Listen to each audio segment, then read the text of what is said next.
జై శ్రీరామ్. ఈరోజు నా వీడియోలో ఉలవచారు, నవధాన్యాలలో ఉలవలు. ఉలవచారు చిక్కగా ఉండాలని రూల్ ఏమన్నా ఉందా? ఏం లేదు కదా, పలసగైనా ఉండొచ్చు.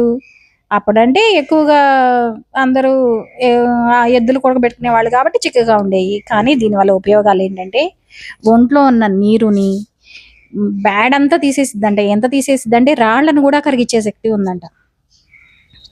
అటువంటి అప్పుడు ఖచ్చితంగా మనం చారు అయితే ఎటు కాసుకుంటాం కదా, ఆ చారు ప్లేస్లో ఉలవచారు తప్పకుండా ఇంక్లూడ్ చేసుకుందాం. Thanks for watching. ఒకసారి చూడండి ప్రాసెస్ అంతా. కేతుగ్రహానికి ఇవి శుభ్రంగా నానబెట్టేసి ఒక రోజు 1/2 కేజీ తెచ్చాను. 1/2 కేజీలో సగం నానబెట్టేశాను.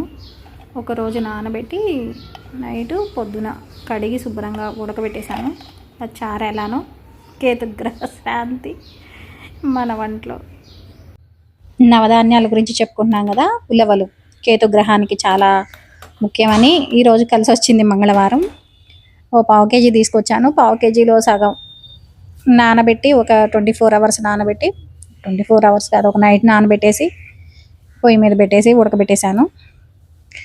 ఇప్పుడు తాలింపు వేస్తున్నాను. కుండలో ముందే నూనె వేసి పెట్టుకోవాలి మనం ఎప్పుడైనా సరే. ఆవాలు, అసలు ఎంత సైన్స్ అంటే మొన్న ఎవరి ఇంటర్వ్యూలో, విజయరామ్ గారి ఇంటర్వ్యూలో విన్నాను నేను. తిరగమాతలో ఆవాలు వేస్తాం కదా, ఆవ నూనెతో వంట చేయడం వల్ల డిప్రెషన్ ఉండదంట. ఆత్మహత్య చేసుకోవాలి అన్నంత అంత డిప్రెషన్ ఉండదంట. నిజంగా మా దేశం గొప్పది, మా దేశం గొప్పది అని చెప్పే వాళ్ళకి నాకేమనిపిస్తుంది అంటే, ముందు మా తిరగమాతలు ఆవాలు, జీలకర్ర, పసుపు, ఇంగువ.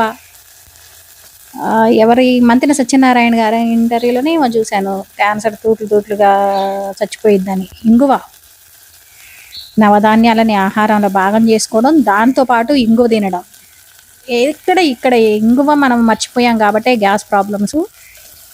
దానితోడు ఈ కుక్కర్లో వేసి వండడం వల్ల మనం ధాన్యాలని పోగొట్టుకున్నాము.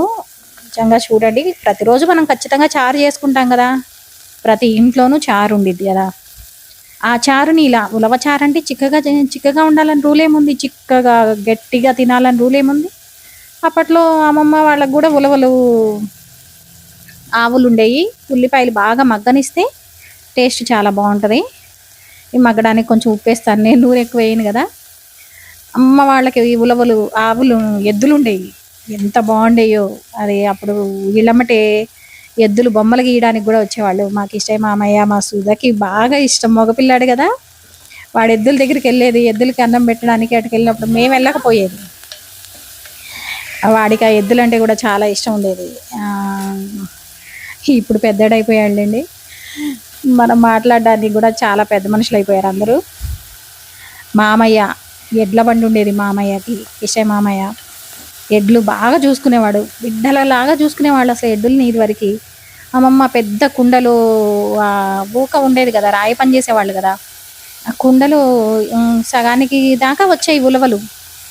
ఉడకబెడితే నీళ్లు, మంచి నీళ్ళకి మా అమ్మ వాళ్ళ ఊర్లో ఏంటంటే, మా అమ్మమ్మ వాళ్ళ పంపకే చెరువు పక్కన ఊరు చివర పొలం కదా అది, అందులో మంచినీళ్ళు వస్తాయి. కతిమాయన్ని ఊళ్ళో ఉప్పు నీళ్ళు ఉండేవి అన్నమాట. ప్రతి ఒక్కళ్ళు మంచినీళ్ళకి వచ్చేది.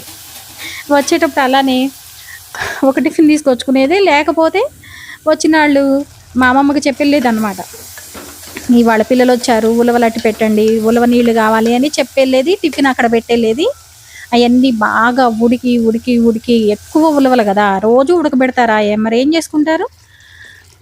చెప్పెళ్తే వాళ్ళకి అమ్మమ్మ వంచి పెట్టేది. ఆ టిఫిన్లో వంచి పక్కకు పెడితే మళ్ళీ వాళ్ళు మంచిళ్ళకి వచ్చినప్పుడు, లేకపోతే మనం ఇచ్చెళ్ళాం కదా అని మళ్ళీ సపరేట్గా వచ్చి అమ్మమ్మతో కాసేపు మాట్లాడి వెళ్ళేవాళ్ళు అన్నమాట.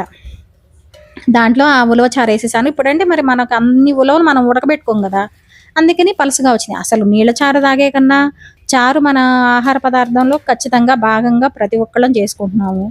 ఇలా ఉడకబెట్టి చేసుకోవచ్చు. ఇంకొక ఈజీ ప్రాసెస్ ఏంటంటే, ఉలవల్ని వేపేసి పొడిలాగా చేసుకొని కూడా రోజు చారులో వేసుకొని తినడం వల్ల ఒంట్లో ఎక్కువగా ఉన్న నీరు పోవడం. దీంట్లో మసాలా ఏం వేసానంటే, నేను కొంచెం కొబ్బరి, చిక్కదనం కోసం అల్లం, చిన్నులపై కొబ్బరి, ఒక గంటెడు ఉలవలు వేసాను. పెద్ద గిన్నెలో కాస్తే దగ్గరికి అవుతాయని